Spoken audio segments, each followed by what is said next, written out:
My name is Lena Ross. I'm 23 years old. Your sister has real potential. You should learn something practical, my father said, as he signed away $175,000 that had my name on it, money my grandparents had been saving since the day I was born. I didn't cry. I didn't scream.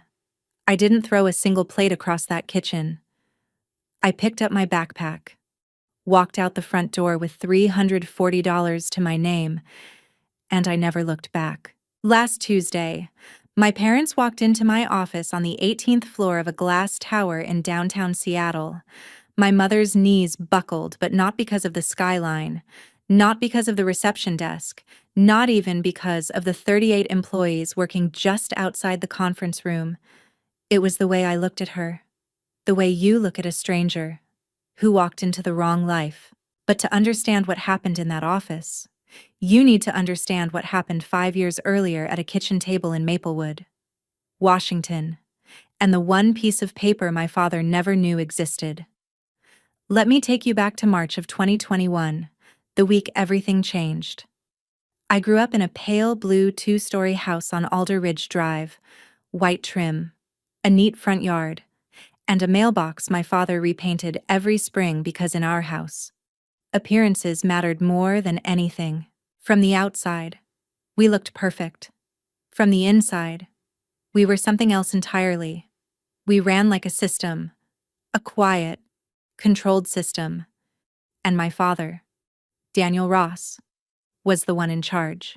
He was a senior operations manager at a logistics firm in Seattle, always on time, always in control, crisp shirts, polished shoes, firm handshake, the kind of man who treated life like a spreadsheet, every decision calculated, every outcome measured.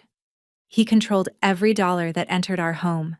My mother, Karen Ross, didn't even have a credit card in her own name until she was 45.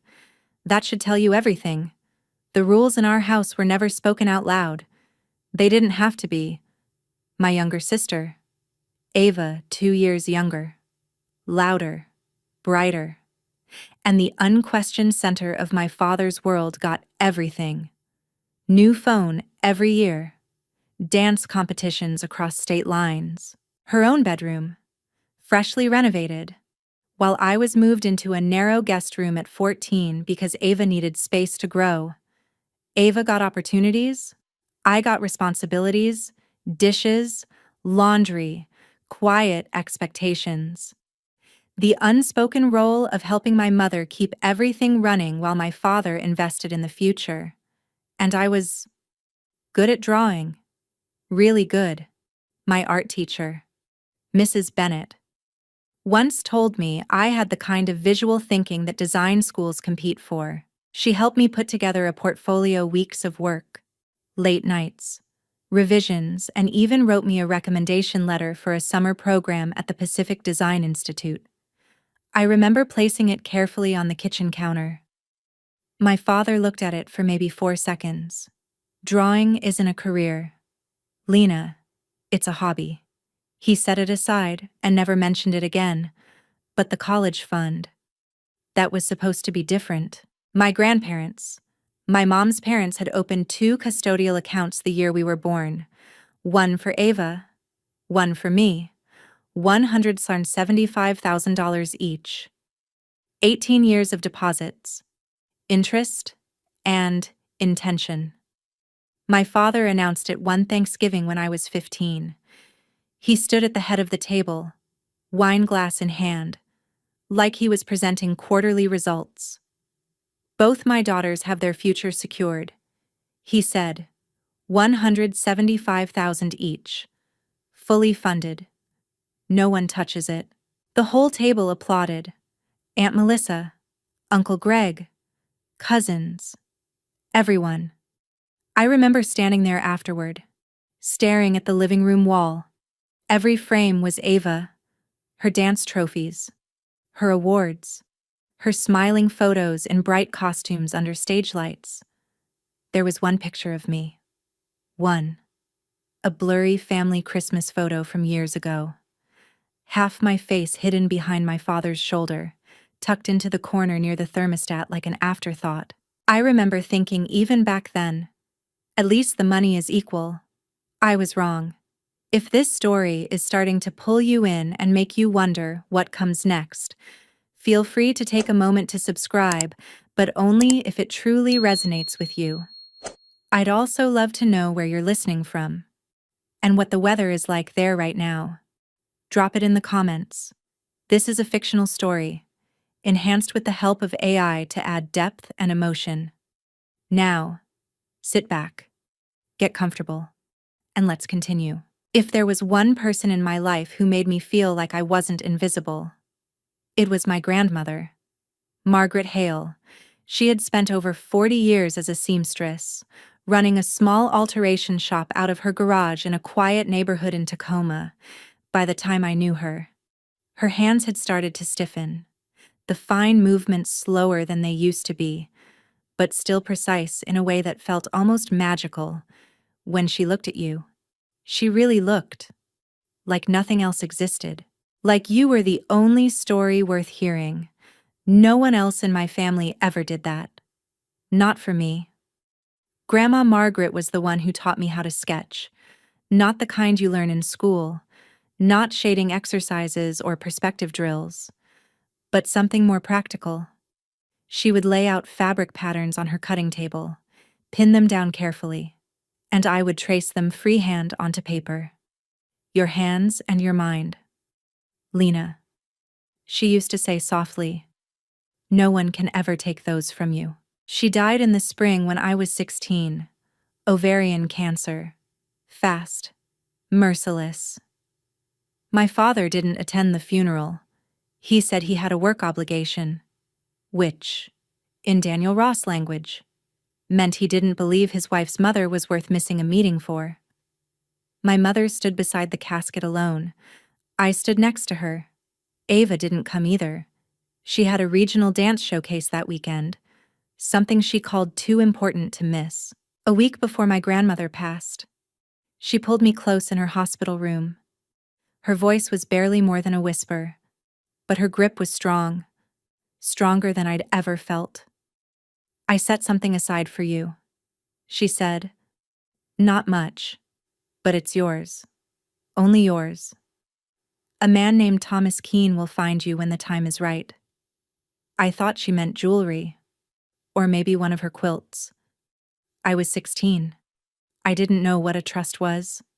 After the funeral, I found a small wooden box she had left for me. Inside was her sewing kit, a soft, worn measuring tape, and a folded piece of paper with a name and a phone number. Thomas Keene, attorney at law. I slipped the paper into my wallet, behind my student ID, and forgot about it. For 2 years. Then Ava came home from college during the fall of my senior year. She walked in like someone who had just discovered a new religion, except her religion was ambition, and her God was success. She had been studying at Western State University for 3 years by then.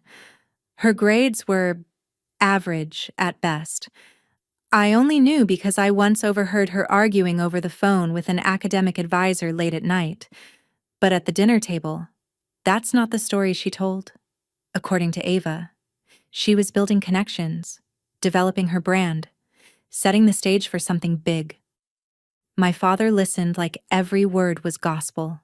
One Saturday morning in early March, Ava showed up wearing a fitted blazer I had never seen before.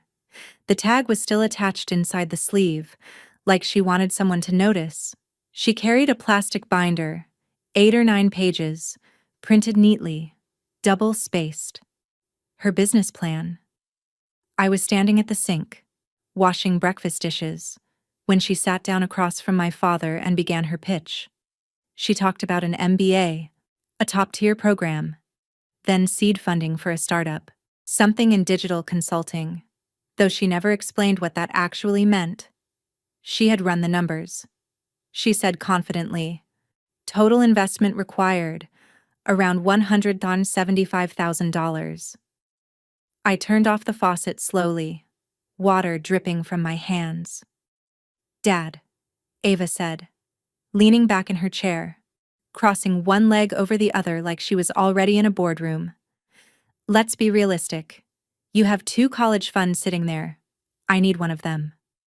She paused just long enough. And Lena, I mean, what is she really going to do with it? She added casually. She draws. She said it the way you talk about something small, temporary, not cruel, not loud, just dismissive, like I wasn't even there, like I wasn't standing 10 feet away with water dripping from my hands. And my father, the same man who had stood at Thanksgiving and promised the entire family that both his daughters had equal futures waiting for them, looked down at Ava's neatly printed business plan and nodded. Slowly. You might be onto something, he said. He never looked at me. Not once. They didn't tell me right away. They waited a full week? I think it had less to do with consideration and more to do with getting everything signed. It was a Sunday morning when they finally did. The kitchen smelled like coffee and toasted bread, and the sunlight coming through the window was sharp and unforgiving, the kind of light that doesn't let anything hide. My father was already seated at the head of the table. Ava sat beside him, legs crossed, sipping from one of those oversized ceramic mugs he liked to buy. Expensive, decorative, pointless. The kind of thing he never hesitated to spend money on. Sit down. Lena, he said. I sat. He didn't soften his tone. He never did. I've made a decision about the education funds. Just like that. No lead-in. No explanation. Your sister needs the capital for her MBA. It's a real opportunity, and I'm not going to let it pass. He adjusted the napkin in front of him like he was finalizing paperwork. I'm consolidating both accounts under her name. Both. All of it. $175,000. Your sister has real potential. He continued calmly. You should consider learning a trade. There's good money in that. Nothing wrong with it. I turned to look at my mother. Karen was standing by the sink, both hands gripping the edge of the counter. Her body was angled away from me, her head lowered. She wasn't looking at my father. She wasn't looking at Ava. She wasn't looking at me. She was staring at the tile floor like she was trying to memorize every line in it. Mom, nothing. No response. No movement. Just the quiet hum of the refrigerator and the soft sound of Ava sipping her coffee like this was any other ordinary morning. Your mother agrees, my father said, and something inside me broke. Not loudly, not dramatically, just quietly. Right there, on that kitchen floor. No funeral, no goodbye, just silence, and the faint smell of burnt toast in the air. I looked at my father, then at Ava, and I said one word, okay. I pushed my chair back, stood up, and walked upstairs. That single word cost me $175,000, but what I did in the next 48 hours was worth far more. I didn't leave that night. I know that's what people expect. A slammed door, a dramatic exit, tires screeching out of the driveway. That's not what happened. What happened was calculation. I had 2 final exams left, 2 days. If I walked out before graduation, I would lose the only thing I had left, my diploma. And without that, I wouldn't even qualify for community college. So I stayed. I sat in that small bedroom and did the most practical thing I had ever done in my life. I opened my laptop, searched for rooms to rent in Seattle, and started making a list. Monday morning, I took my English final. I aced it. Tuesday, art history, the easiest exam I had ever taken. Wednesday afternoon, I walked across the stage in a navy cap and gown, shook the principal's hand, and accepted my diploma. There was no one there for me. My father and mother were across the state visiting Ava's campus for some end-of-year event. A reception, a gathering, something important enough to miss their daughter's graduation. Ava didn't even graduate that year. They just didn't know it yet. I stepped out of the gymnasium into the bright June sunlight, and I didn't go home. I had already packed the night before. I had one backpack, 3 changes of clothes, my laptop, a phone charger, my grandmother's wooden sewing box, and the folded piece of paper with Thomas Keene's number, still tucked inside my wallet. That was everything I owned. My entire net worth was $340 sitting in a bank account tied to a debit card with a cracked screen.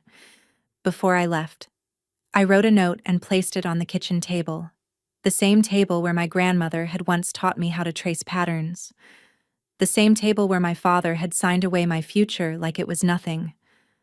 I'm leaving. Please don't look for me. You already made your choice. I called a rideshare, got into the back seat, and watched the neat white house on Alder Ridge Drive disappear behind me. $340, a high school diploma, a sewing box from a woman who believed in me, and a phone number I had never called. It wasn't much, but it was mine. Seattle in the summer is loud, restless, and completely indifferent to your problems. And when you're 18, running on anger and adrenaline, that kind of indifference feels like freedom. I found a room in a shared apartment in the Greenwood neighborhood, $800 a month, 1 bathroom, 2 roommates I had never met. One was a nursing student named Claire who worked night shifts and slept through most of the day. The other was a guy named Jordan who played guitar in a local band and treated mornings like a personal offense. No one asked why I was there. No one asked about my family. I liked that. Within a week, I found a job at a small coffee shop on Pine Street, minimum wage, plus tips if the morning crowd was generous. I signed up for classes at Seattle Central College for the fall, focusing on graphic design. The tuition was manageable, barely. If I picked up enough extra shifts, it took exactly 2 weeks before my father called. Not to check if I was safe, not to ask where I was living. To correct me, I didn't answer. So he left a voicemail. You're being dramatic. Lena, this is exactly the kind of behavior I was talking about. Come home. We'll figure something realistic out for you. Realistic? Like shrinking my life to fit his expectations. He left 3 more messages that month, each one shorter, each one sharper. My mother called once, late at night. Her voice was quiet, almost a whisper, which meant my father was nearby. Lena, sweetheart, I'm worried about you, she said. Your father, he just wants what's best. Please come home. We can work this out. Work what out? Mom, I asked. He gave away my money. There was silence. Then softly, your father knows what he's doing. Just come home. I ended the call, and in that moment, something became painfully clear. My mother was never going to choose me, not because she didn't care, but because she had spent her entire life letting my father decide everything. And she didn't know how to stop. That was the night I deleted home from my contacts. Ava, on the other hand, didn't bother calling. She sent a message in the family group chat I hadn't left yet. 1 sentence, 1 laughing emoji. Guess the artist couldn't handle the real world. I took a screenshot, muted the chat, closed it. That same week, she posted a photo on Instagram, a rooftop bar, city lights behind her, a bottle of something expensive on the table, captioned, MBA Life, every cent earned, from my $175,000. I stared at it for a few seconds. Then I closed the app and opened my textbook. 3 months in, I was surviving on 4 hours of sleep, cheap coffee, and a kind of stubbornness I didn't even realize I had, the kind you inherit from someone who worked with her hands until they gave out. and still kept going.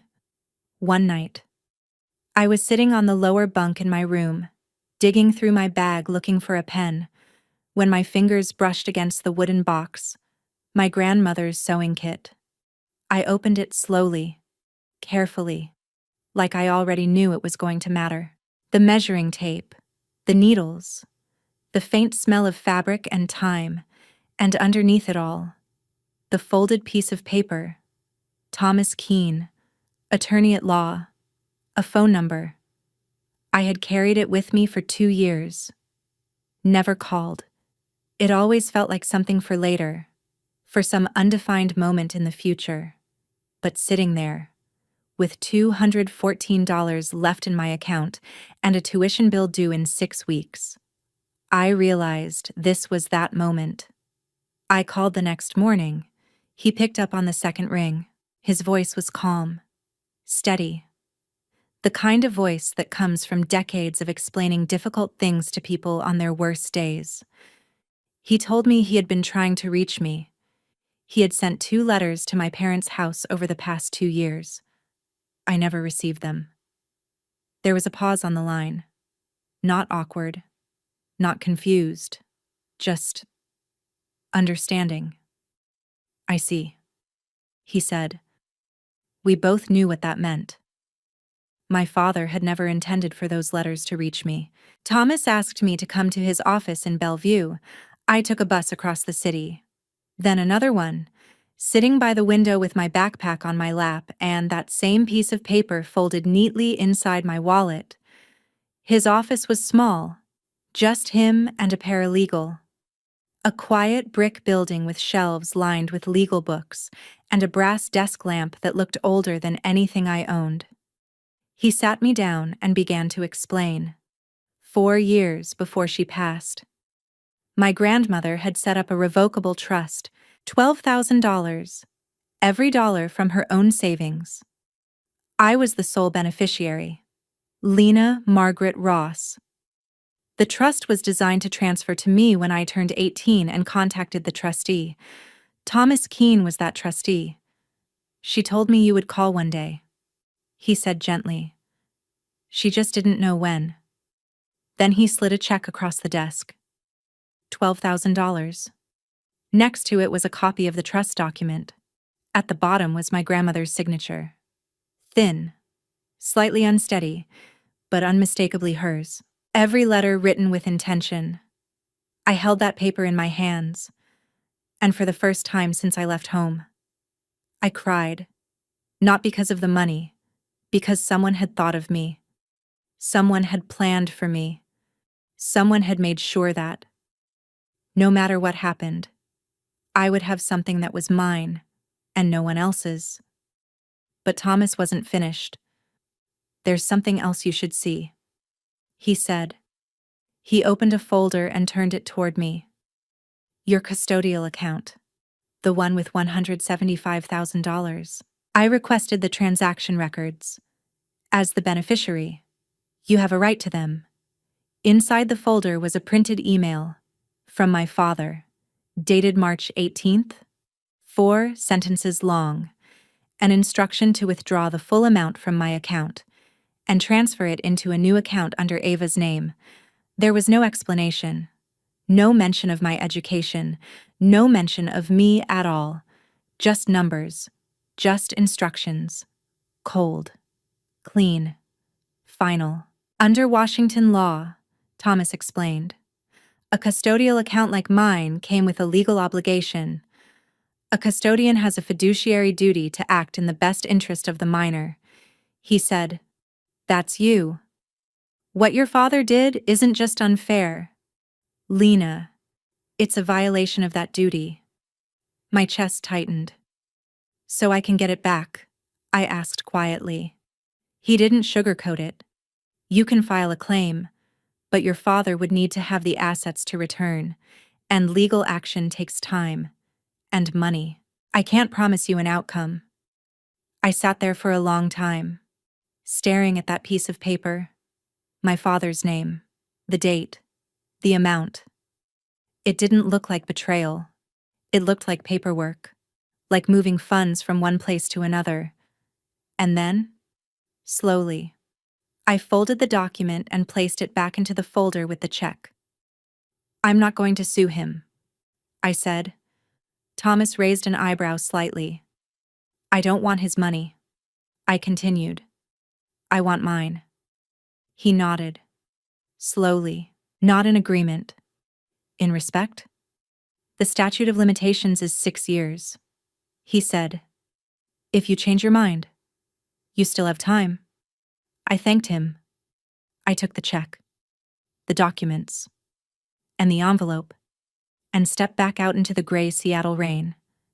I stood at the bus stop, holding that envelope tightly against my chest. $12,000. In this city. That wasn't much. A few months of rent, some tuition, but it was the first money I had ever received because someone believed in me. Not because they were obligated to, because they chose to. I want to be honest about what came next, because people like to imagine a clean story, a montage, late nights, hard work, success rising steadily. That's not what it looked like. It was messy. It was exhausting. There were weeks where the only thing keeping me going was the fear that my father might have been right about me. I used the money carefully. Tuition at Seattle Central for a full year cost just under $4,000. I bought a refurbished iMac, a student subscription to design software. The rest. I stretched. Rent, bus fare, groceries, electric bills when one of my roommates forgot to pay their share. I treated every dollar like it mattered. Because it did. 2 years later, I graduated at the top of my graphic design program, a 3.94 GPA. That earned me a transfer scholarship to the University of Washington.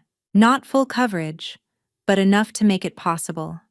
I worked part-time on campus, picked up freelance design jobs online, logos for small businesses, brand kits for startups.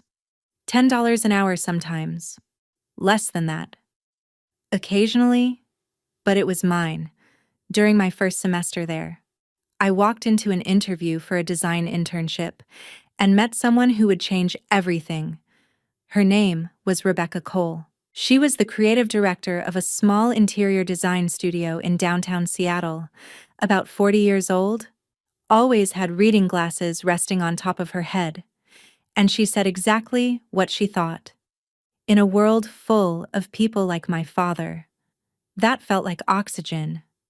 She flipped through my portfolio without saying a word. Page after page, sketches, layouts, concepts I had stayed up until 2 a.m. perfecting. It felt like 10 minutes, maybe more. Then she looked up at me. "Who trained you?" "My grandmother. And YouTube," I said. For a second, something almost like a smile crossed her face. "Your spatial instincts are unpolished," she said. "But they're rare, and they're real. I don't say that often." Then she closed the folder. "I want you here. 20 hours a week. $12 an hour. You start Monday." I said yes before she finished the sentence. And somewhere else in the state, my sister Ava, funded by my $175,000, was living a completely different version of potential. I didn't follow her life anymore, not intentionally, but things still found their way to me. Claire followed someone who followed someone. Photos surfaced, stories circulated. Ava had dropped out of her MBA program after 1 year. Just quit. She took what was left of the money and pivoted into a startup. Something vague and impressive sounding. Digital consulting, branding, strategy. From what I could tell, it mostly involved a rented desk in a shared workspace and a LinkedIn page full of words that didn't mean anything. She leased a BMW, moved into a high-rise apartment downtown, posted photos from rooftop bars with captions like "building something bigger than myself." My father repeated it to anyone who would listen. "My daughter is an entrepreneur in Seattle, according to Aunt Melissa." Who was the only person from that side of the family who still spoke to me? No one ever asked about me. Not once. Rebecca said something to me at the end of my first month at the studio. We had just finished a client presentation. The room still smelled like fabric samples and fresh printouts. I was rolling up blueprints, stacking materials, trying to keep up. She stopped what she was doing and looked at me. Really looked at me. The same way my grandmother used to. "I don't know what you're running from, Lena," she said quietly. "But whatever it is, keep running." She paused. "You're going somewhere." She didn't know my story, but she understood enough. I want to pause for a moment. If you're listening to this, and you've ever been the one your family overlooked, the one they dismissed, the one they quietly decided wasn't worth investing in, I see you. And if this story feels a little too familiar, take a moment to subscribe. Not for me, for the version of you that needs to hear what comes next, because what happened in year 3 changed everything. By the start of that year, I had something I had never had before, a life that was mine. I was 21, a full-time student at the University of Washington, taking a heavy course load while still working 20 hours a week at Rebecca's studio. My apartment was small, about 400 square feet in an older building near Capitol Hill. Nothing impressive, but it had one window facing east, and every morning, the light would hit my drafting table just right. The walls were covered in mood boards, color palettes, scraps of ideas that hadn't fully formed yet. It looked like someone was building something. Because I was. That's when my father decided he needed me back. Not because he missed me, not because he regretted anything, because people had started asking questions. Our old neighbors, the Whitmans, had known our family for over a decade. "Where's Lena these days? Haven't seen her around? Is she doing okay?" My father didn't tolerate questions he couldn't control, and a missing daughter was a crack in the image he had spent years constructing. The call came through my mother. Of course it did. Her voice was soft, practiced. "Your father would like you to come home for Thanksgiving," she said. "The Whitmans will be there, and some of your father's colleagues. It would mean a lot." I understood the translation immediately. "Your absence is becoming noticeable. I appreciate the invitation." "Mom," I said, "but I have plans." There was a pause, a slight shuffle. Then my father's voice cut in, sharp and immediate. He had been listening the entire time. "You're embarrassing this family. Lena," he said, "people are asking where you are. What am I supposed to tell them?" And there it was. Not, "Are you okay?" Not, "How have you been?" Just, "What do I tell people?" "Tell them the truth," I said. "Don't be smart with me. I'm not coming back to stand in a room and pretend everything's fine." I replied. "You made your decision 2 years ago. I made mine." He hung up. Just like that. The line went dead. I stood there in my apartment, phone still pressed to my ear, heart pounding. Not from fear, from something else. For the first time in my life, I had said no to him, and nothing collapsed. The sky didn't fall. The world didn't end. But my father wasn't finished. Within a week, he started rewriting the story. He sent out a group email to the entire extended family. Subject line: family update. I know exactly what it said, because Aunt Melissa forwarded it to me without a single comment. Her way of saying, "You should see this." It read, "Dear family, Karen and I want to address Lena's situation. As some of you may have noticed, Lena has chosen to distance herself from the family. We have made every effort to support her and keep the door open, but she has refused. She is going through a difficult period and has, frankly, some personal issues we would rather not discuss in detail. We ask for your understanding and your prayers during this time. Personal issues. That's what he called it. Not I took her college fund. Not I told her to give up her future while I funded her sister's lifestyle. Personal issues. The kind of vague, carefully chosen phrase that lets people imagine whatever version of the story makes the speaker look better. Drugs. A breakdown. Bad decisions. Pick one. The messages started coming in within days. My cousin Danielle texted me. Thinking of you. Stay strong. My uncle left a voicemail about faith and forgiveness. And Aunt Melissa, the only one who ever bothered to question anything, called me directly. Lena, honey, are you okay? Your father says you're struggling. I closed my eyes for a moment before answering. Aunt Melissa, I love you, I said. But ask him what happened to my college fund, and then decide who's struggling. She didn't respond right away. I could hear her breathing on the other end of the line. The kind of silence that happens when someone realizes the story they were told might not be true. She asked him. I know she did. Later, she told me his response. That's between me and my daughters. Which is what people say when the truth doesn't work in their favor. After that, she stopped asking.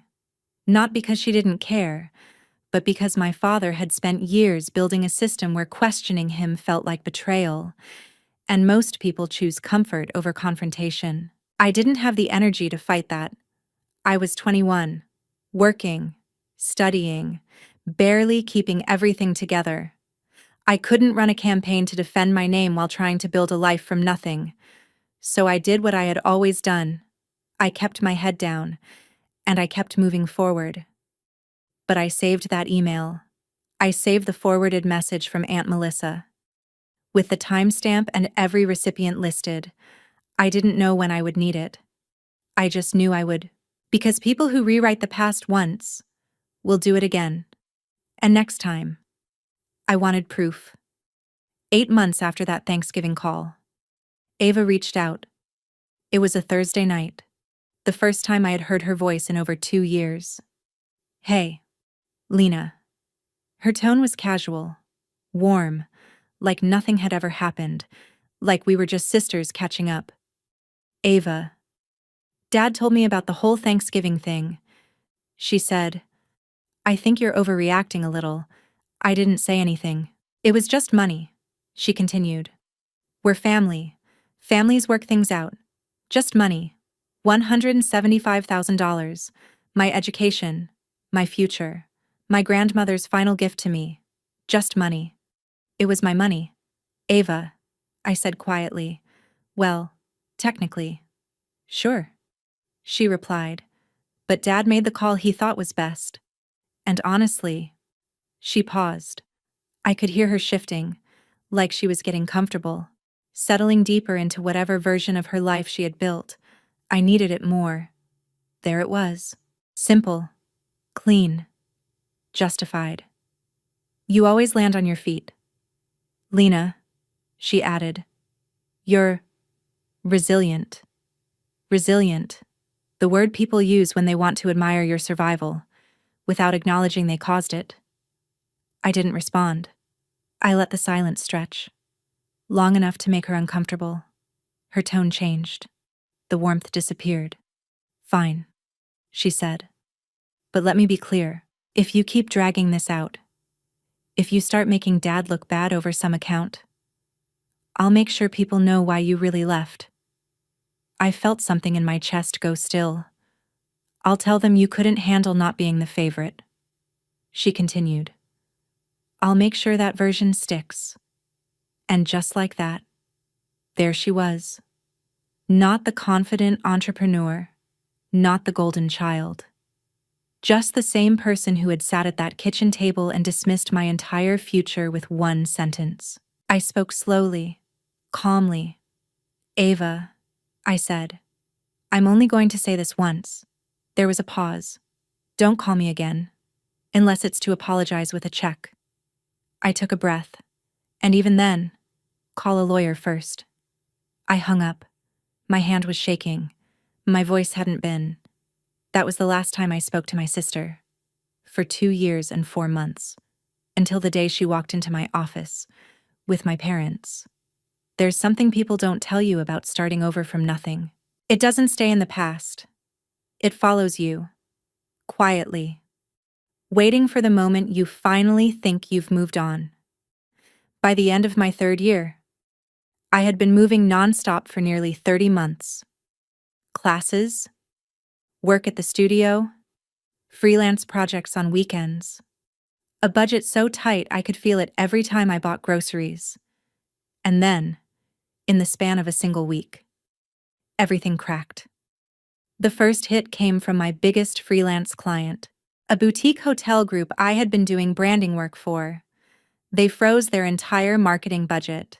Contract terminated. Effective immediately. Just like that. $1,400 a month disappeared. The second hit came 2 days later. My tuition bill for my final semester arrived. $4,200 due in 30 days. My scholarship covered the rest. But this part was mine, and my bank account had exactly $611. That night, I sat in Rebecca's old Civic in the parking lot of a pharmacy, the dashboard light dim and steady, and did the math on the back of a receipt. Again and again. Every version ended the same way. Short. If I couldn't pay, I would lose my final semester. No degree. 3 years of work reduced to nothing more than an unfinished record. And for the first time since I walked out of that kitchen, for the first time in almost 3 years, I heard my father's voice again, not as a memory, as a judgment. Maybe he was right. Maybe I wasn't built for this. Maybe the girl who draws pictures didn't have real potential. Maybe I should have gone back, accepted the smaller life he had planned for me, learned something practical, married someone appropriate, smiled at dinner parties and hosted holidays until I slowly turned into my mother. I picked up my phone, opened my contacts, scrolled to where home used to be. I still remembered the number. My thumb hovered over the screen. Then I looked at the passenger seat. The wooden box was there. I always kept it with me. My grandmother's sewing kit, the measuring tape, the quiet reminder. Your hands and your mind. Lena, no one can take those from you. I exhaled slowly and put the phone down. I didn't call them. I called someone else. Rebecca answered on the first ring. It was almost midnight, but she picked up like she had been expecting it. She had noticed the weight I had lost, the circles under my eyes. She never said anything directly, but she saw everything. I'm sorry to call so late, I said. I wanted to ask if you had any extra projects. Anything. I'll take whatever you have. I chose my words carefully. I didn't say I needed money. I didn't ask for help. I asked for work. There's a difference. And it matters. She was quiet for a moment. Then she said, I was actually planning to talk to you. My chest tightened. I'm leaving the firm. For a second. Everything inside me dropped. The one stable thing in my life. Gone. I'm starting my own studio, she continued. Residential and commercial design. I've been planning it for months, and I need someone full-time. I didn't speak. I need a junior designer. She said, salary. Enough to cover your expenses. Enough to finish your degree. If that's what you're worried about. I pressed my forehead against the steering wheel and closed my eyes. Not because I was falling apart. Because for the first time in 3 years, the numbers finally worked. Why me? I asked quietly. Because I saw your latest portfolio update, she said. That hotel lobby concept, Lena. That's not junior work. That's lead designer work. She paused. You just don't see it yet. She didn't save me. She hired me. She made a decision based on what I had built. I started the following Monday. Design work during the day, classes 3 nights a week, studio work on Saturdays, sleep when I could get it. It was the hardest year of my life, and the year everything changed. In late October of year 4, I got a call from Aunt Melissa. I was sitting at my drafting table, sketching out elevations for a restaurant project. When my phone buzzed, she had a way of delivering news. Calm, measured, like she was reading a weather report. Ava moved back home, she said. I stopped drawing, set my pencil down slowly. She failed. Aunt Melissa continued quietly. Whatever that business was, it didn't work. I never really understood what she was doing in the first place. It's over. I said nothing. The car was repossessed last month. She added, she's back in her old room at the house. I waited for a feeling to come. Satisfaction, relief, vindication, something. But it didn't. What I felt instead was hollow. The kind of emptiness that comes when something you always knew would happen finally does. And you realize part of you had hoped you were wrong. And your father?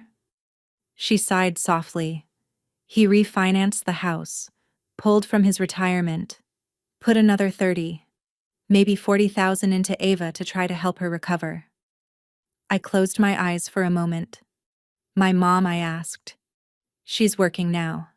Aunt Melissa said, cashier at a grocery store on Maple Avenue. First job she's had in decades. I pictured it without meaning to.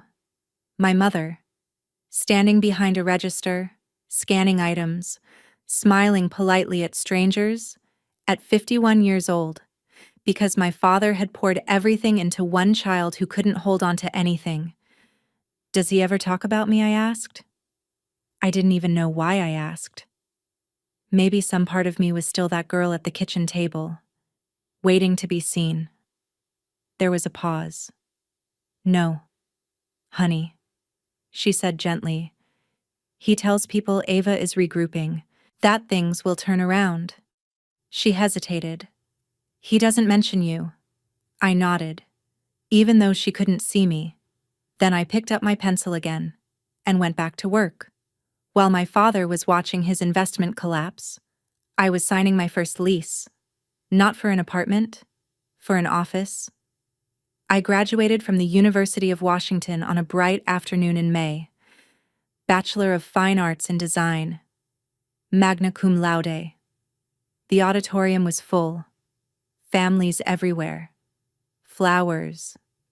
Cameras. Laughter. My row had 2 reserved seats with my last name on them. Both empty. Rebecca sat in the 3rd row. Navy blazer, glasses resting on her head. And when they called my name, Lena Margaret Ross, she stood up and clapped, loud enough to fill the space my family had left behind. That was enough. 6 months later, everything changed again. Rebecca and I had been building toward it for a while. Her client list was growing faster than she could manage alone, and my work had started bringing in its own clients. One evening, after everyone else had left the studio, she sat me down. I want your name on the door, she said. Just like that. Cole and Ross Design Studio. She had already drafted the partnership agreement. 51% her, 49% me. Fair. She brought the capital, the reputation, the foundation. I brought the work, the clients, and every dollar I had managed to save. $8,000, 18 months of careful budgeting. We signed the papers on a Tuesday. Within 6 months, we outgrew the space. 3 employees became 7. 7 became 12. Rebecca handled the high-end residential clients. I built something else. Corporate spaces, restaurant concepts, boutique hotel branding. We called it Ross Creative Consulting. It grew faster than I expected. The day I saw my last name etched onto a glass door that I owned, Not borrowed, not inherited, not given. I stood there for 5 full minutes, not admiring it, trying to believe it. By year 5, I was 23, and my life looked nothing like what anyone in that house had imagined for me. We moved into a new building in downtown Seattle, an older tower, fully renovated, the kind of address that made people take you seriously before you even spoke. We took over an entire floor, 40 employees, glass offices, a design lab, a presentation room with a long walnut table that could seat 12 clients at once. Our revenue had tripled in less than 2 years. We had contracts with hotel groups across the West Coast, restaurant chains, corporate offices. My office sat in the corner, floor-to-ceiling windows overlooking the city. On my desk, there were only 2 things that mattered: a framed photo of my grandmother and her wooden sewing box. The lid always open, the measuring tape still curled inside. No other family photos, not a single one. In early January, I received an email that I almost deleted without opening. It was from Seattle Business Review. They were announcing their annual 30 Under 30 list, a recognition of young professionals making an impact across the state. I had been nominated. The ceremony was scheduled for March, a formal event downtown, hundreds of attendees, media coverage, the kind of recognition my father would have built an entire narrative around. I read the email 3 times. Then I called Rebecca. "You deserve this," she said immediately. "Don't overthink it, and don't you dare turn it down." So I didn't. I accepted, sent back the RSVP, and started writing my speech. I planned to thank Rebecca, my professors, and the woman who gave me $12,000 and the first real belief I ever had in myself. What I didn't plan for, what I couldn't have predicted, was what happened next. 2 weeks before the event, the publication released all nominee profiles online: photos, names, full bios, everything. And Seattle isn't as big as people think. It was Ryan Whitman who saw it first. Our old neighbor's son, the kid who used to play in the driveway across from our house. He had moved back to the city after college and was working in commercial real estate. He saw the article the day it went live, saw the name, saw the photo, a clean professional headshot, blazer, neutral background, the kind of image my father would have framed in the living room if it had been Ava. Ryan didn't hesitate. He sent the link to his mother with a simple message: "Isn't this the Ross's daughter's small world?" That same evening, Mrs. Whitman texted my father. "Congratulations, Daniel. I just saw Lena featured in Seattle Business Review. What an incredible achievement. You must be so proud." I didn't hear about what happened next until much later. Aunt Melissa told me. She pieced it together from things my mother had said. My father opened the article on the tablet he kept in the kitchen. He read it in silence. The profile laid everything out. Co-founder of Cole and Ross Design Studio, 40 employees, major clients, rapid growth, the nomination. There was even a quote from Rebecca, one of the most naturally gifted spatial designers I've worked with in over 20 years. My father didn't smile, didn't react, didn't say he was proud. He looked at the screen, then at my mother, and said, "She got lucky. Design isn't stable, it won't last." But this time, my mother didn't agree. For the first time in decades, she didn't nod. She built that without us. She said quietly. He didn't answer. He set the tablet down and walked out of the room. Ava was upstairs, still living in her old bedroom, 26 years old, surrounded by unpaid bills, rejection emails, and a credit card balance she couldn't manage. She saw the article later that night, read it once, then again. Then she went downstairs and said the only honest thing she had probably said in years. We should go see her. Maybe she can help. My father's first reaction was immediate. No. The idea alone offended him. In his world, children didn't rise above their parents, and they certainly didn't become the ones being approached for help. But Ava understood something he didn't. Think about it, she said. If people find out your daughter is this successful, and you're not even in her life. She let the sentence hang. That looks worse. Worse than anything I could ever say. She was right. And they both knew it. This wasn't about reconnecting. It wasn't about regret. It was about appearances. My father needed to be seen as the head of a family that included a successful daughter, not the man whose daughter succeeded without him. So they made a decision. They would come to me. No call, no warning. Just show up. Walk into my office. Shake hands. Maybe take a photo. Something he could point to later. Proof that everything was still intact. That nothing had really broken. They left early on a Tuesday morning in March. My father wore his best suit. Navy. Slightly outdated. Too tight across the shoulders now. Ava sat in the front seat. Dressed like she had somewhere important to be. Even though she didn't. My mother sat in the back. Holding her purse tightly in both hands. Eyes already red before they had even left the neighborhood. 3 people. And a quiet understanding that they were walking into something they didn't control. That same morning, I was already at the office by 8. The floor was still quiet. Just the low hum of the building systems and the soft gray light filtering through the windows. I had my speech open on my laptop. The ceremony was 4 days away. I had rewritten the middle section more times than I could count, the part about my grandmother. I want to thank the woman who gave me my first investment, $12,000 in a wooden box, and taught me that potential isn't something someone else decides for you. That part was clear, solid, true. It was the next part that kept catching me. How much to say? How close to the truth I wanted to get, without letting it become about him. I took a sip of coffee. Black. Always black.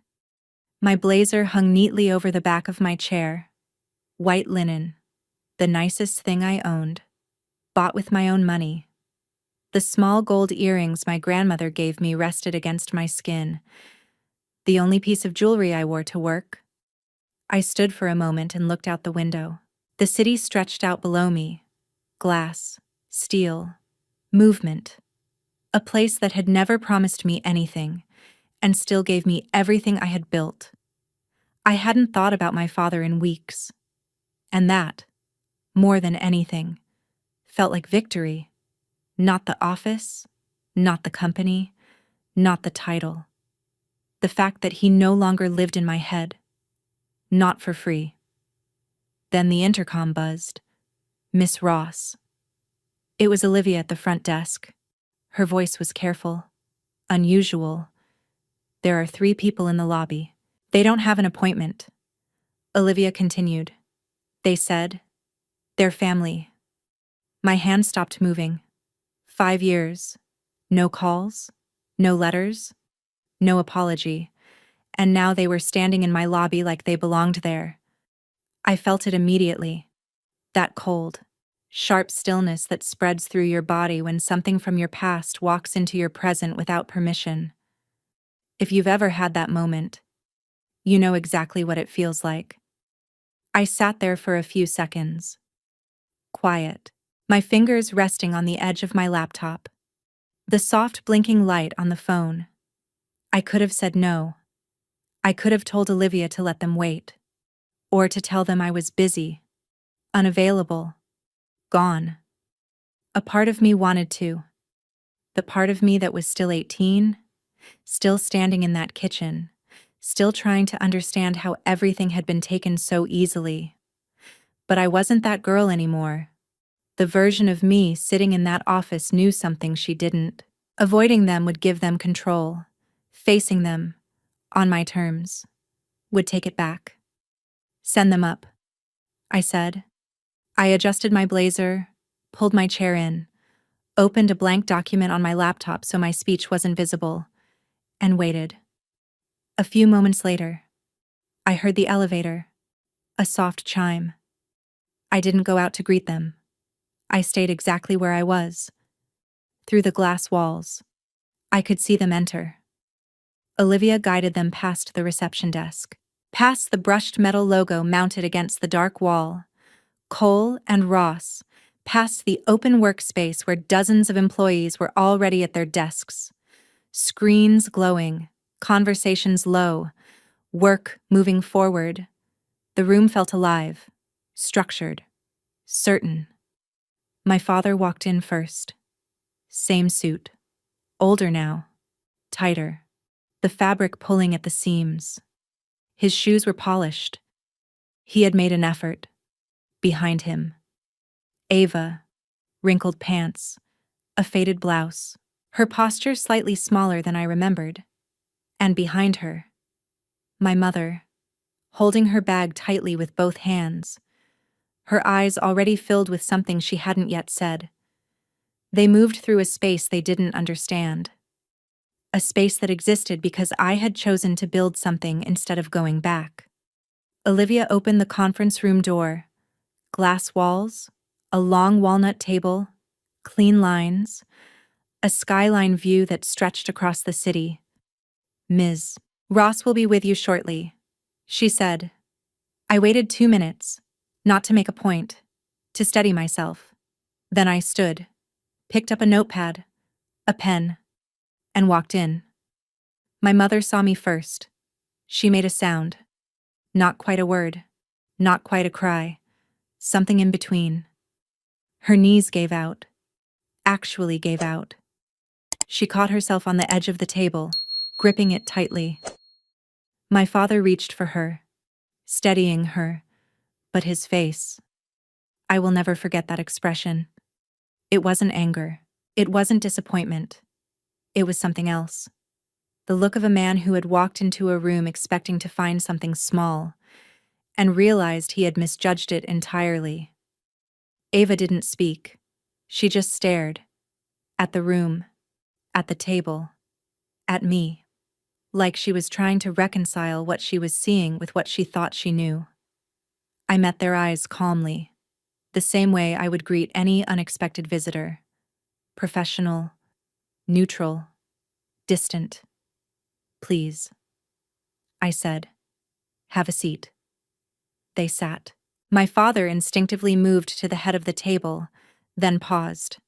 Something in him registering that this was no longer his place. He shifted slightly to the side. My mother chose the chair closest to the door, like she needed an exit. Ava sat between them, arms crossed, eyes moving slowly across the room, taking everything in, and I remained standing for just a moment longer, before taking my seat across from them. No one touched the coffee. Of course. My father spoke first. You've done well for yourself. Lena. He gave a slow nod, measured, evaluating. The same nod he used to give Ava when she brought home report cards he approved of, like he was assessing me, grading the outcome. I always said you were capable. He added, capable. Not talented, not exceptional, just capable. The kind of word you use when someone succeeds despite the expectations you set for them. I let the silence stretch. 1 second, 2, 3. Long enough for it to settle into the room. Thank you, I said calmly. How can I help you today? He blinked. Just slightly. He had expected something else. Warmth, emotion, gratitude. Maybe. Instead, he got a conference room and a question that required an actual answer. We're here because we're family, he said, leaning forward, adjusting his cuffs like he was about to lead a meeting. It's been too long. Your mother and I think it's time we reconnect. Move forward. My mother nodded quickly, dabbing at her eyes with a tissue she had already pulled from her bag. I placed my pen gently on the notepad in front of me. I appreciate you coming. That was all I said. Then Ava cleared her throat. She leaned forward, placing her elbows on the table, her tone shifting into something softer, familiar, carefully practiced. Lena, I was actually hoping you could help me with something. I looked at her. Business advice. She continued. I've got a few ideas I'm working on, and I thought maybe you could take a look. Give me your perspective. A few ideas. I knew exactly what that meant. Debt, failed plans, starting over, again.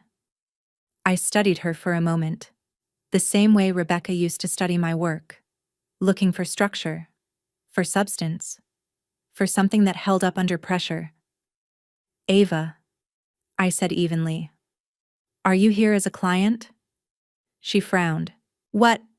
If you're looking for professional consultation, I can have Olivia schedule something. Our current rate is $350 an hour. The room went still, completely still. My father's expression tightened. There was a familiar shift in his jaw, a small movement near his temple. I had seen it before, the moment right before he lost control. I reached into my folder and placed a business card on the table between us. Lena Ross, co-founder. Cole and Ross Design Studio. Contact details. Nothing else. No shared history. No family connection. Just facts. He looked down at it. Didn't touch it. I'm happy to help. I continued. But I need to understand something first. I met his eyes directly. Are you here as my family, or as a business inquiry? The words hung there, clear, unavoidable. Because if it's family, I added, we haven't spoken in 5 years. Something shifted in the room. Not subtle, not quiet. My father pushed his chair back slightly, both hands pressing against the table, and for the first time since they had walked in, the control slipped. Enough with the corporate tone. Lena, my father snapped, we're your parents. We drove 2 hours to see you. You drove 2 hours. I replied evenly, that's more effort than you made in 5 years. His face flushed instantly.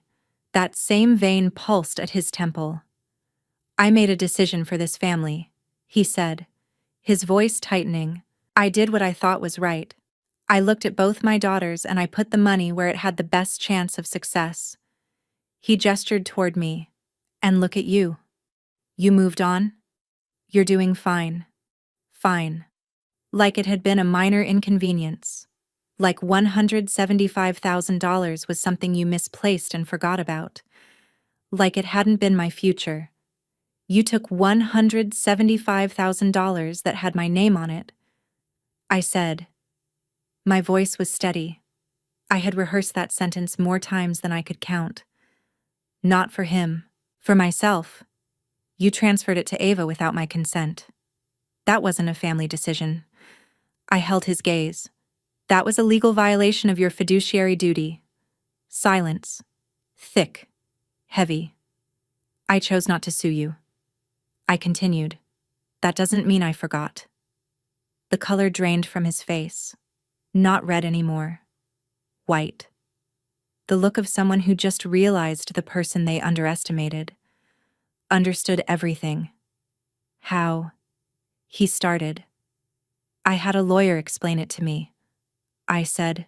The same lawyer Grandma appointed to manage the trust she set up in my name. I paused. The one whose letters you never let me see. My mother turned sharply toward him. What letters, she whispered? He didn't answer.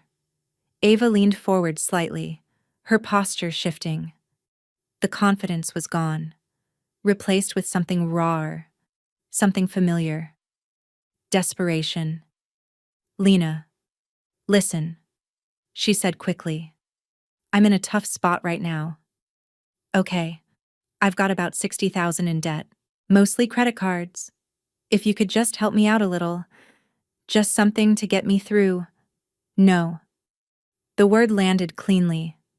No hesitation, no space for negotiation. She blinked. "Come on," she said, her voice cracking slightly. "We're family. Family didn't stop you from taking my future." I said, "And it won't make me fund yours." She looked at my father instinctively, the way she always had, waiting for him to step in, to fix it, to take her side. But he wasn't looking at her. He was staring down at the table, processing, replaying the words I had just used. Fiduciary duty, lawyer, letters, things he had never expected me to understand. And then my mother broke. Not the quiet kind, not the silent tears at the kitchen sink. This was different. "Tina," she started, her voice shaking. "I'm sorry. I should have said something. I was there. I saw what happened and I was afraid. I didn't know how to stop it." I looked at her, really looked at her. "I know you were afraid," I said softly. Not harsh, not forgiving, just true. "But you were the adult. I was 18. I let that sit. I needed one person in that house to stand up for me." I held her eyes. Just one. Her hands came up to cover her mouth as she started to cry, deep, uncontrolled. The kind of grief that doesn't make sound at first. My father said nothing. Ava said nothing. And in that silence, I reached into my folder, the one I had kept all these years, the one I had never thrown away. I pulled out a single sheet of paper and placed it in front of him. His email, dated 5 years ago, a direct instruction to transfer $175,000 from my account into Ava's. 4 sentences. No explanation. No mention of me. No mention of my education. Just numbers. And a decision. "This," I said quietly, "is what you gave me." I tapped the paper once. "A transaction?" I met his eyes again. "Everything else?" I built myself. He stared at it. His hand moved slightly toward the paper, then stopped. Because he already knew exactly what it was. He didn't reach for the paper. He didn't need to. He already knew what it was. Through the glass walls of the conference room, I could see a few of my team members glancing over. Subtle, careful, trying not to be obvious. Olivia sat at her desk, eyes flicking toward the door every few seconds while pretending to focus on her screen. 40 people on this floor. Not one of them knew the 3 sitting across from me. That was the difference. My family had no authority here, no influence, no control, not in this building, not at this table. My father wasn't the kind of man who raised his voice in public. He saved that for private spaces, for kitchens, for rooms where he could control the outcome. So he sat there instead, in a suit that no longer fit, in a place that wasn't his, staring at a piece of paper that said everything he didn't want said, and for the first time in his life, he had nothing to add. I stood up, calmly, not rushed, not dramatic. The way you stand when a meeting is over and everyone in the room understands it without being told. "I'm going to be honest with all of you," I said. "I don't hate you." They didn't react. Hating you would mean you still have control over how I feel. I let that settle. You don't. My father kept his eyes on the table. Ava was picking at the edge of her sleeve. My mother had stopped crying, but her breathing was uneven, her hands still clutching the tissue tightly. "I'm not going to give Ava money," I continued. "I'm not going to pretend we're a happy family for anyone, and I'm not going to accept a version of this story where everything that happened was justified." Silence filled the space again. "If there is ever going to be a relationship between us," I said, "it starts with 3 things." I held their attention. A real apology, not one that shifts blame. Accountability for what was taken from me, not explained away. not minimized, and respect for who I became. Without you. I picked up my notepad, my pen. Until then, I said, Olivia will walk you out. My father stood first. His jaw tightened, like he was holding back words he couldn't use. He looked around the room, at the glass walls, at the people working just beyond them, at the name on the wall outside, at everything that existed without him. He didn't apologize. He buttoned his jacket incorrectly, not noticing. Then he turned and walked toward the door. Ava followed. Quiet now. No confidence, no argument, just movement. My mother stood last.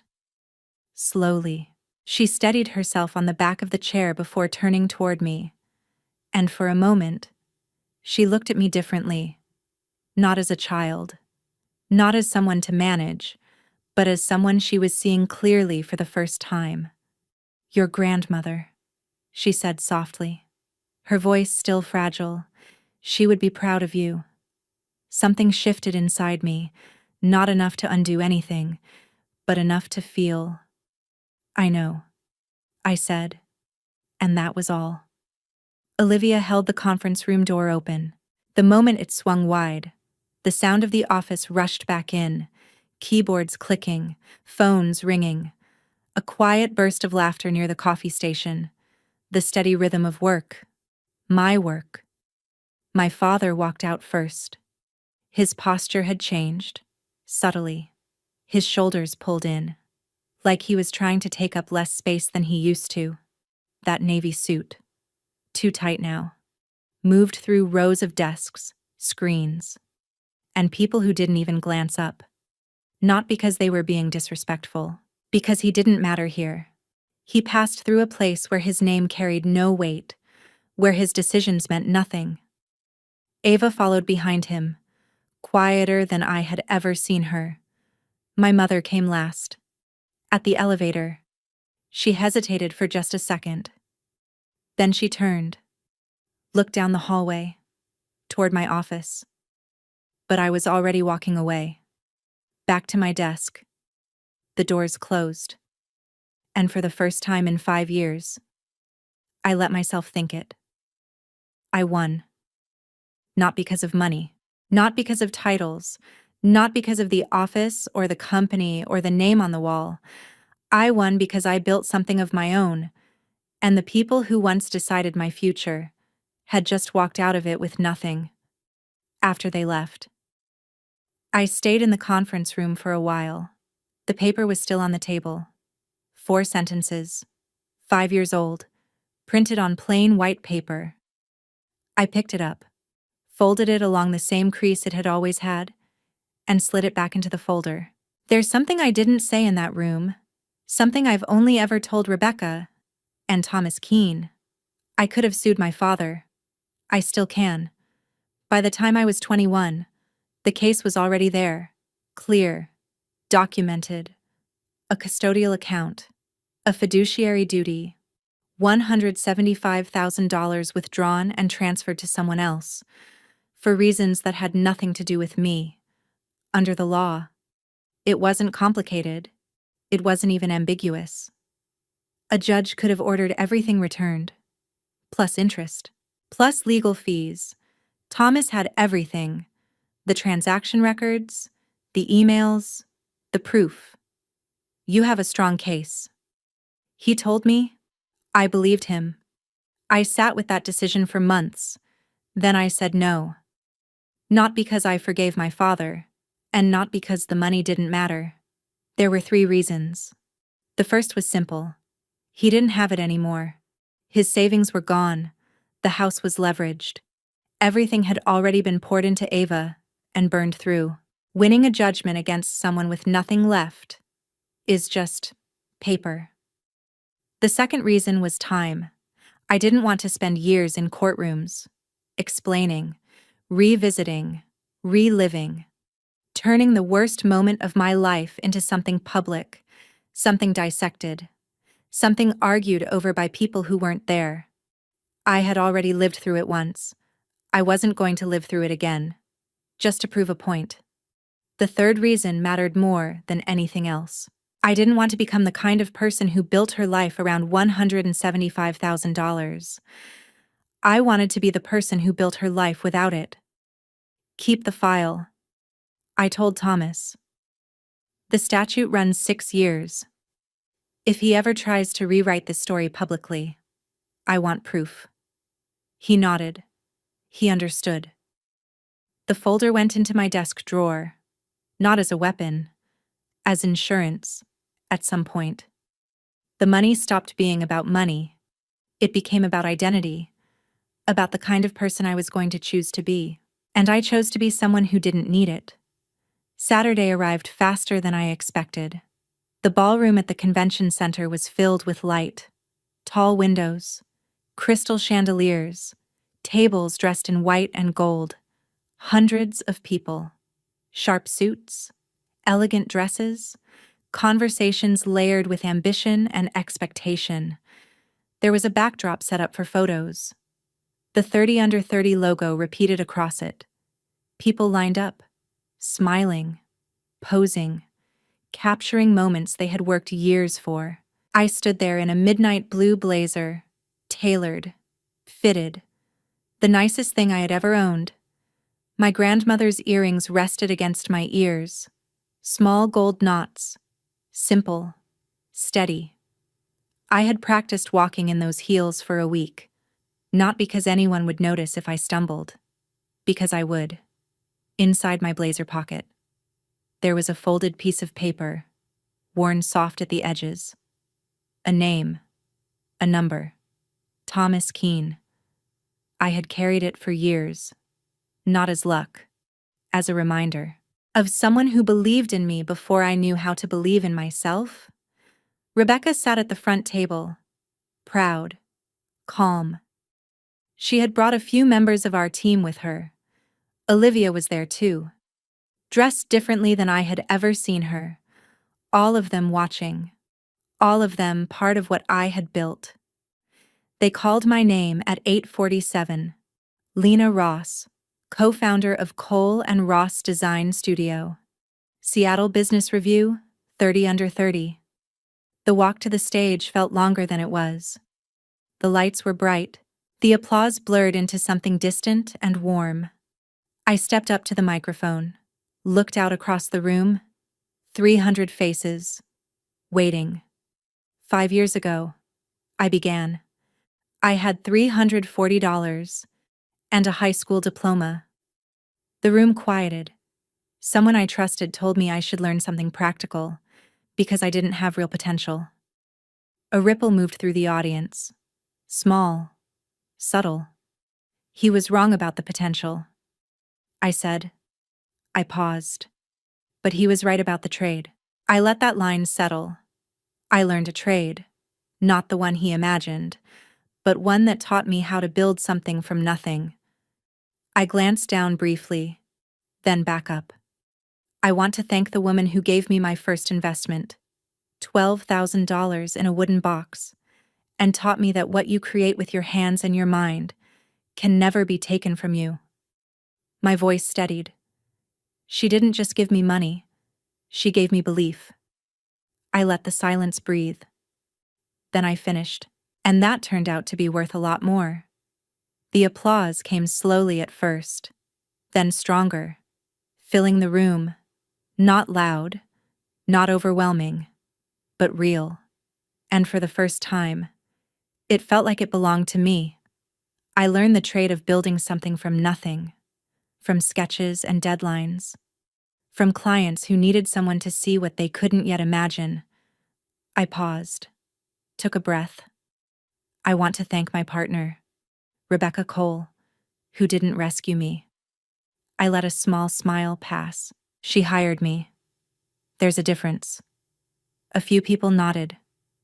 I want to thank my professors, the ones who treated me like I belonged, before I believed it myself. My voice steadied. And I want to thank the woman who gave me my first investment, $12,000, in a wooden box. I felt it then. Not nerves. Something deeper. She taught me that your hands and your mind are the only things no one can ever take from you. I let her name settle. My grandmother. Margaret Hale. Rebecca was already standing, then the table next to her, then another. Applause rose like a wave moving through the room. A standing ovation. I didn't cry, not there. I saved that for later. Near the back of the room, someone was holding up a phone. Recording. Aunt Melissa. I had sent her an invitation weeks earlier, the only person from that side of my life I had reached out to. She didn't try to hide her tears. Didn't wipe them away. Just stood there, holding the phone steady. She sent the video that night. To my mother. I didn't say my father's name. I didn't say Ava's name. I didn't need to. The people who knew, understood, and the people who didn't. They just saw someone who had built something on her own. That was enough. The letter arrived the following Thursday. No return address. Just my office address written carefully across a plain white envelope. The kind of handwriting you use when you're not sure if you're welcome. I recognized it immediately. The slight tilt, the familiar loops. My mother's. I opened it at my desk after everyone had left. The office was quiet again. Still. Lena. It began. I watched the video Aunt Melissa sent. I watched it 4 times. I'm writing this at the kitchen table. The same one. I paused for a moment. I don't think I can sit here anymore without hearing your voice. I failed you. The words were simple, clear, no hesitation. I need to say that out loud. Because I've spent 5 years avoiding it. Your father made the decision. But I stood there and let it happen. I was afraid. I've been afraid for most of my life. Afraid of his anger. Afraid of being wrong. Afraid that if I spoke up, everything would fall apart. So I said nothing. The paper felt heavier in my hands. I said nothing while he took your money, your confidence, and your place in this family. I told myself I was keeping the peace. The letter continued. But it wasn't peace. It was fear. I see that now. I don't expect you to forgive me. I don't think I deserve that. But I need you to know. I see what I did. I see who you've become. And I'm done standing in that kitchen, saying nothing. There was a pause in the handwriting, slightly heavier ink, like she had pressed harder. I've contacted a divorce attorney. I'm looking for a place to live. For the first time in 30 years, I'm choosing myself. My chest tightened. You showed me how to do that. She wrote, the night you walked out. I just wish it hadn't taken me 5 years to understand. Your grandmother would be proud of you. I know. Because I am... Mom. I set the letter down on my desk, right next to my grandmother's photo. And I cried. Not the same kind of crying I had done years ago. That had been about loss, about money, about a father who never saw me. This was different. This was grief for something that never existed. The relationship we could have had. The version of her who stood up in that kitchen and said no. The version of me who didn't have to leave to learn my worth. My father never wrote. No message. No call. Nothing. Silence was the last thing he had control over, and he held on to it. Ava sent a text. The night after the ceremony. 5 words. Congrats on the award. Lena. That was it. No apology. No acknowledgement. No mention of anything that had happened. Just words that cost her nothing. I read my mother's letter again. Then one more time. And I placed it beside the sewing box. Beside the photo.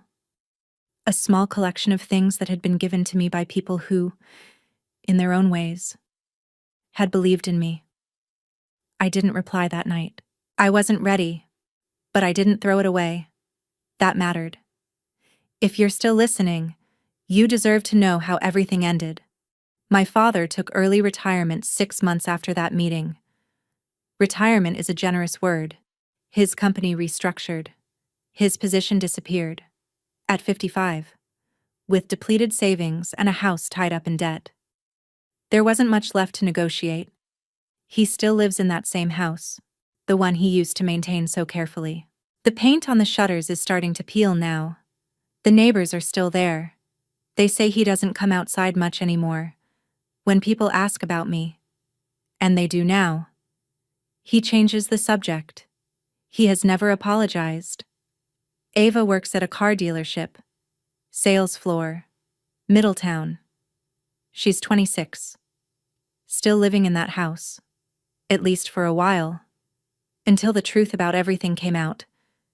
She never finished her degree. The business never existed. The $175,000, my future, went into a car lease, an apartment she couldn't sustain, and nights she tried to make look like success. The debt is still there, $60,000. Ava is on a payment plan now, from what Aunt Melissa tells me. She's quieter than she used to be, less certain.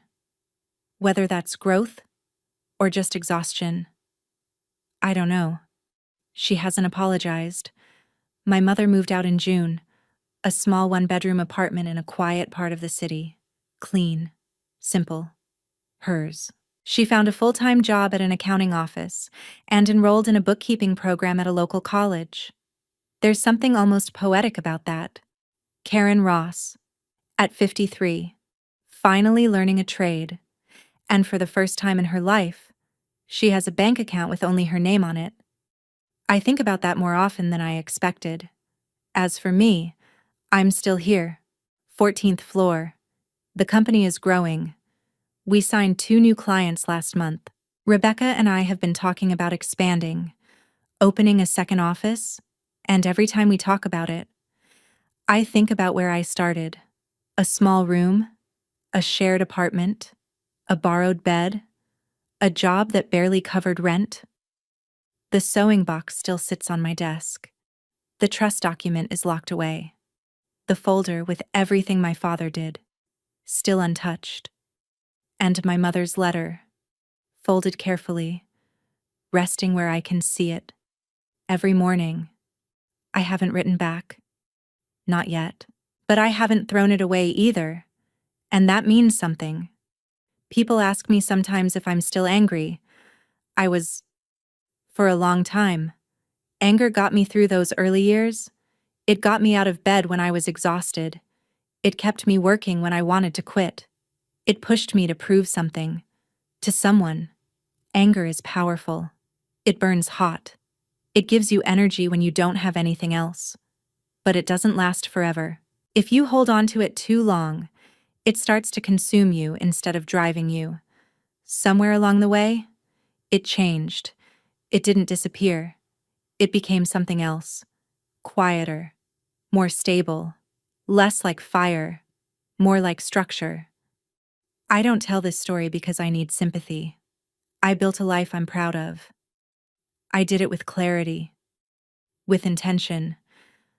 I tell it because somewhere, right now, someone is sitting at a table, being told they're not enough, that their dreams aren't realistic, that someone else deserves the investment more, and they're starting to believe it.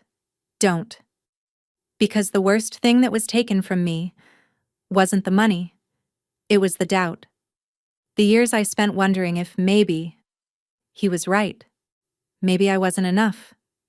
Maybe the girl who draws didn't deserve a seat at the table. That was the debt I had to pay off. And doubt collects interest faster than anything else. I paid it. Not with revenge. Not with bitterness. With work. With proof. With the kind of quiet confidence that only comes when you stop asking for permission. The best revenge isn't loud. It's a life built so solid that the people who doubted you have to hear it anyway. I wrote the letter on a Tuesday night. Not at the office. At home. My apartment. 1 bedroom. A small kitchen. A living room with a bookshelf I assembled myself.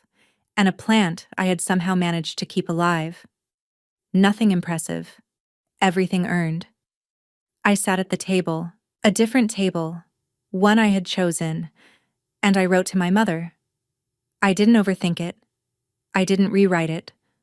I just wrote, "Mom, I got your letter. I've read it more times than I'll probably ever tell you. I'm not ready to talk yet. I don't know when I will be. I'm not going to pretend otherwise. But I want you to know something. What you're doing now, starting over, that takes courage. More than people realize. More than I think I've ever shown. I learned that the hardest loss isn't money, it's believing you were never worth it in the first place. Rebuilding your life means choosing yourself, even when no one else does. If you were in my place, would you have walked away? Or stayed and fought? I'm curious if you stayed with me until the end. Thank you for listening. If this story meant something, your one subscriber's share could help someone else who's doubting themselves right now. Your action might be the reason they don't give up. Tell me your thoughts below and be part of something that actually changes lives.